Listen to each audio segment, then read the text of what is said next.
안녕하세요. 해고 징계 전문 조성희 노무사입니다. 네, 오늘은 제가 연초에 저희 노무법인 라움의 노동 칼럼에 썼던 내용이기도 한데요. 직장 내 괴롭힘 조사하시면서 특히 회사에서 담당자님들이 사내 조사하시면서 중요하게 생각하셔야 될 부분 하나 말씀드리려고 합니다. 무리한 화해 중재의 위험성에 대해 말씀드리려고 하는데요. 직장 내 괴롭힘이 법제화된 건 여러 해가 지났지만 또 현장에서는 혼란이 있습니다. 특히 인사 담당자님들 같은 경우에는 성급하게 화해 중재를 하시려고 하면 일이 많이 꼬일 수가 있다는 점을 제가 좀 말씀드리려고 합니다.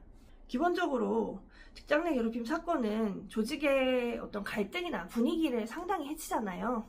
그렇기 때문에 이 조직 분위기를 빨리 좀 봉합해야겠다라는 생각 때문에 이런 생각들을 많이 하시는 것 같아요. 그래서 직장 내 괴롭힘 사건에서 서로 오해가 있었던 것 같으니 자리를 한번 만들어서 우리 좀 잘 해결해보자, 잘 풀자 라고 이야기하거나 사과를 한다고 하니 사과받고 끝나는 게 좋지 않겠냐, 이런 말씀들을 많이 하시는 걸로 알고 있습니다. 그런데 아시겠지만 갈등과 괴롭힘은 아예 본질이 좀 다른 측면이 있습니다. 관리자분들이 중재를 시도하신다는 것은 기본적으로 사건 자체를, 괴롭힘 사건 자체를 갈등 문제다, 직원들 간의 관계 문제다라고 바라보시는 측면이 있는 것 같아요. 그런데 직장 내 괴롭힘은 근로기준법상 직장에서의 지위 또는 관계의 우위를 이용할 것이 그 자체가 요건으로 들어와 있습니다. 그러니까 우리가 수평적인 관계라면 내 친구랑 예를 들면 내가 싸웠다 라고 한다면 당연히 그만 싸우고 풀자, 너네 때문에 지금 친구들 분위기 안 좋아지고 이게 뭐야, 이런 식으로 인간적인 중재가 좀 유효하겠지만 이미 직장 내 괴롭힘 신고를 할 정도의 근로자분들은 인간관계로 해결하기 어려운 부분이 정말 많고요. 더군다나 이미 직장 내에서의 관계는 놀다가 만난 친구가 아니잖아요. 애초에 수평적 관계가 아니라는 말씀을 드리는 겁니다. 직장 내 괴롭힘이 성립하려면 그분이 나보다, 가해자가 나보다 우위에 있어야 돼요. 사과를 받고 푼다라는 말이 성립하려면 양 당사자 간에 완전히 동등하고 평등한 관계가 전제가 돼야 이것이 말이 된다는 것입니다.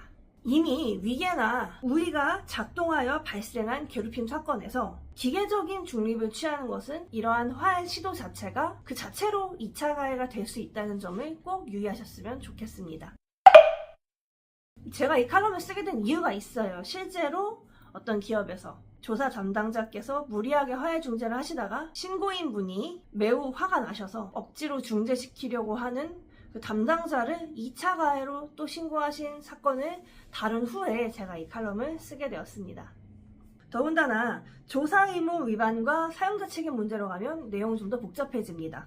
근로기준법 제76조의 3은 회사가 직장 내 괴롭힘 발생 사실을 인지한 경우 사용자에게 지체 없이 당사자 등을 대상으로 그 사실관계를 위한 조사를 실시해야 한다라고 했는데, 이 지체 없이라는 것과 조사 의무의 측면에서 근로자분이 노동청에 진정을 넣었을 때 회사가 조사는 하지 않고 나에게 합의를 강요했다라고 한다면 이 점에 있어서 근로기준법 위반 문제도 발생을 할 수가 있는 것입니다. 결국 가장 중요한 건 적절한 시기에 분리를 하는 것, 그리고 당사자의 진정한 화해 의사가 있는지를 타진하는 것은 좋겠지만 무리한 화해 시도를 하지 않는 것이 중요하고요. 특히 조사에 있어서 이렇게 화해 시도를 추진했던 담당자가 또다시 직장 내 괴롭힘 사건의 사실관계 조사를 한다면 신고인으로서는 과연 이게 중립적인 조사가 될 수 있을지 의문을 가질 수밖에 없거든요. 이러한 상황이 되었다면 조사는 외부 전문가에게 맡기는 것이 오히려 나을 수도 있습니다. 특히 조사의 공정성, 중립성이 중요한 공공기관 공기업의 경우, 또 이미 신고인이 한번 화해를 거절한 경우에는 내부 조사보다는 외부위원회에 의한 객관적인 사실조사를 받으시는 것을 반드시 추천드립니다.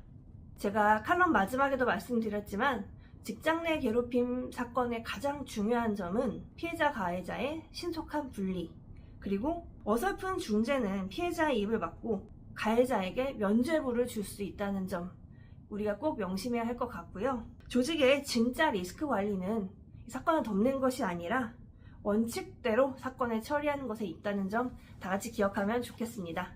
네, 오늘 영상은 짧게 여기까지 하도록 하겠습니다. 네, 저는 여러분의 일과 행복을 언제나 응원하겠습니다. 조성희 노무사였습니다. 감사합니다.